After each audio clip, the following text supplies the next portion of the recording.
Hello everyone, নতুন blog নিয়ে চলে এসেছি আমি স্নেহা। আশা করছি খুব ভালো আছো, সুস্থ আছো। তোমাদের সবাইকে জানাই আমার চ্যানেলে অনেক অনেক ওয়েলকাম। তো দেখো, দিদির অষ্টমঙ্গলার গিট খুলতে আসবে আমাদের বাড়িতে, তার জন্য কত আয়োজন তোড়জোড় শুরু হয়ে গেছে। বাড়ির নতুন মেয়ে জামাই আসবে বলে কথা, তো অনেক কিছু মেনু রান্না হয়েছিল। আর সেই দিনকার রান্নাটা কিন্তু সমস্তটাই আমার বাবা করেছিল।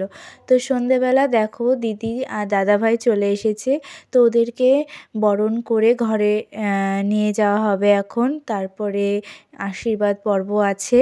তো অনেক আনন্দ হয়েছিল সন্ধেটায়, আমরা খুব মজা করেছিলাম, হৈ হৈ করে কাটিয়েছিলাম। আর দেখো, এখানে সবাই ভাই বোনরা আমরা একটু ইয়ার্কি করে দিদি আর জামাইবাবুর কানে মধু দিচ্ছিলাম, যাতে মধু মধু কথা শোনে, এই আর কি। তো আমরা একটু আনন্দ করছিলাম, জাস্ট মজা করছিলাম। তারপরে ওরা ফ্রেশ হয়ে হাত মুখ ধুয়ে এখন একটু রেডি হয়ে আমরা সবাই মিলে সন্ধেবেলা চলে যাব আমার বৌমনির বাড়ি, মানে আমার পিসির বাড়ি। সেখানে আমরা সবাই মিলে আনন্দ করছিলাম, খুব মজা করেছিলাম সন্ধেটায়। আড্ডা, হৈ হুল্লোড়, গান বাজনা, কি বলবো, সন্ধেটা যে কি সুন্দর কাটিয়েছিলাম সেই মুহূর্তগুলো এখন দেখে খুব মিস করছি, জানো তো। তো আমরা সবাই এখানে সন্ধ্যের টিফিন করে বাড়িতে আবার গেছিলাম। বাড়িতেও কিন্তু অনেক কিছু রান্নাবাড়ি হয়েছে, তোমাদেরকে তো একটু দেখালাম ক্লিপ। তো এখানে বৌমনি কত কিছু আমাদের জন্য আয়োজন করেছে, দেখো, লুচি, গরম গরম লুচি, ডিম কষা, চিলি পনির, অনেক কিছু করেছিল। তো খুব টেস্টি হয়েছিল রান্নাগুলো। আর আমরা এখানে একটু সবাই গল্প আনন্দ সব হৈ হৈ করে এখন আমরা বাড়ি যাব।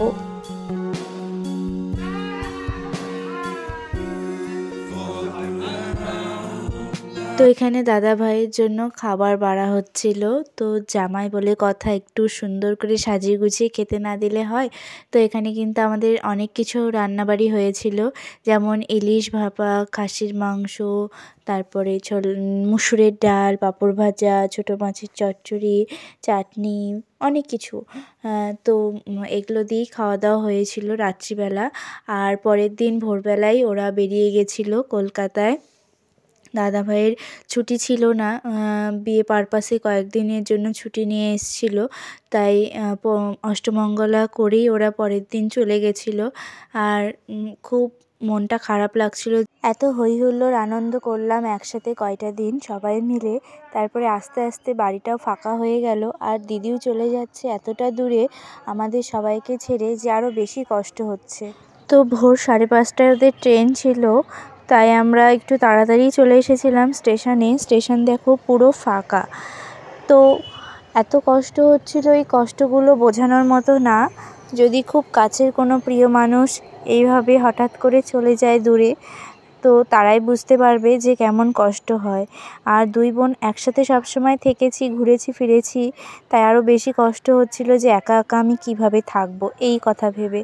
তো ট্রেনটা যখন ছেড়ে দিল না, সত্যি খুব কষ্ট হচ্ছিল।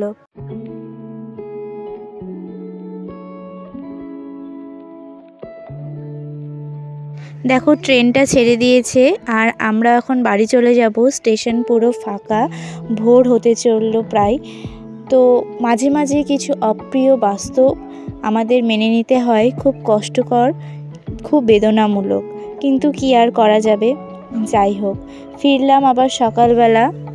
ভিডিওটা এখানেই শেষ করছি বন্ধুরা, আশা করছি ভালো লাগলো। যদি ভালো লাগে অবশ্যই লাইক, কমেন্ট অ্যান্ড সাবস্ক্রাইব করো। টাটা।